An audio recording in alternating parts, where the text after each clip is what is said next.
Yet another short video. I, myself, love Aionios. You may notice due to my Aetia model and still in progress Cadencia and Symptomnia models, but many people have said that they didn't enjoy Aionios as a whole compared to other Xenoblade worlds, saying it lacks the wow factor that other entries had. Now, what is the wow factor in a Xenoblade game? Some say it's a giant thing in the background, others that it's the music, others that the colors and extravagances,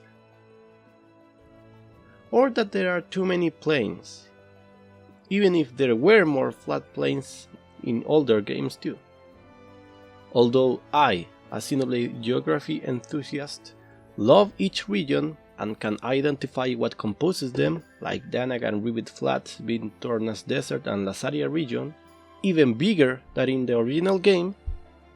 More of that on the Fornis analysis someday. I can still see why visually Aionios as a whole did not impress many people, as it's mostly a Titan's graveyard suspended in mid-air. We recognize most of the terrain, but there is little to no Aionios exclusive terrain features. But what if I told you there was? This is probably not a surprise, but still, the following video is a talk and compilation of what the old concept of Aionios or early drafts of Aionios looked like, how different it was, and why its wow factor was cut from the final product.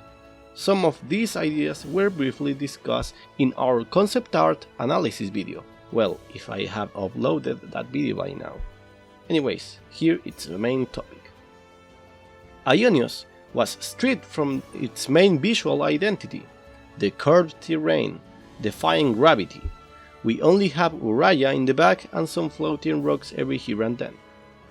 But early on, it was present in most, if not all regions, as we can see here. Even in Torna's spine, such a beautiful sight. Why did it end up like the Aionios we know? Well, I have two answers for that. First, as you can see in some of these pics, it was in order for the terrain to be more recognizable for us fans. Early example, their Gormoti fins and tail were supposed to be annihilated, curved and floating, but that is too unrecognizable. In fact, the Aetia we have already had some skeptic people not recognizing Gormot's neck and skull, or even Kool-Aid Lake.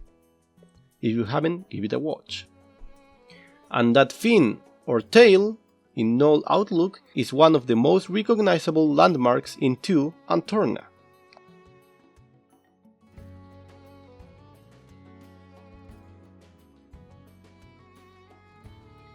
Annihilations were crucial to the plot in 3, yet we barely saw them, or consequences beyond the regions being floating or random cliffs. Annihilation events are implosions, so stuff is condensed, destroyed, and nearby terrain is curved to the inside, plus some stuff spins midair, thanks to the air compression. As you can see in this early Aionios depiction, there are no recognizable Bionis or all-rest landmarks, or titans. Bionis' head, Gormot, the hand, etc. Comparing it to the final version though, we can identify Erythia Sea and the Kebes Castle region. So these other ones are Fornis, this is Torna, and Aetia. You can even see the Cloud Keep. And Gormot fins, perhaps? The connection between Aetia and Cadencia was a whole region.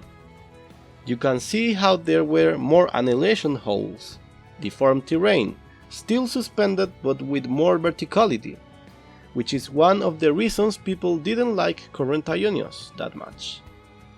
Everything is more or less in the same ground level, where here some stuff is clearly higher.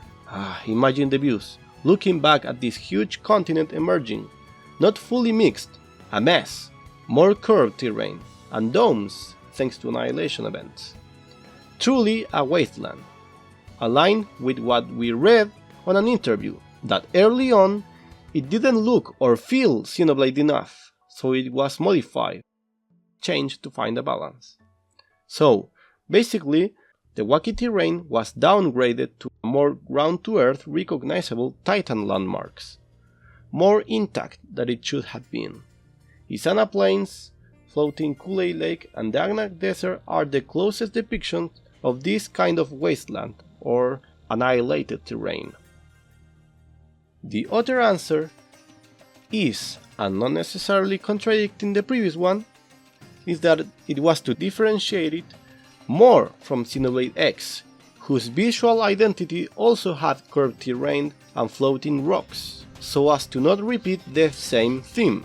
Xenoblade 3's world already reused the concept of Mira, a weird planet made of different worlds merging. In fact, Mira felt more like a land where time stopped than Aionios itself. More stuff floating, more daring terrain design, although in the sea. The Talon Rock, Oblivia, Noctilum, you name it. It could also be because of the Switch limitations. 3 and Tears of the Kingdom were already pushing the... and Tears of the...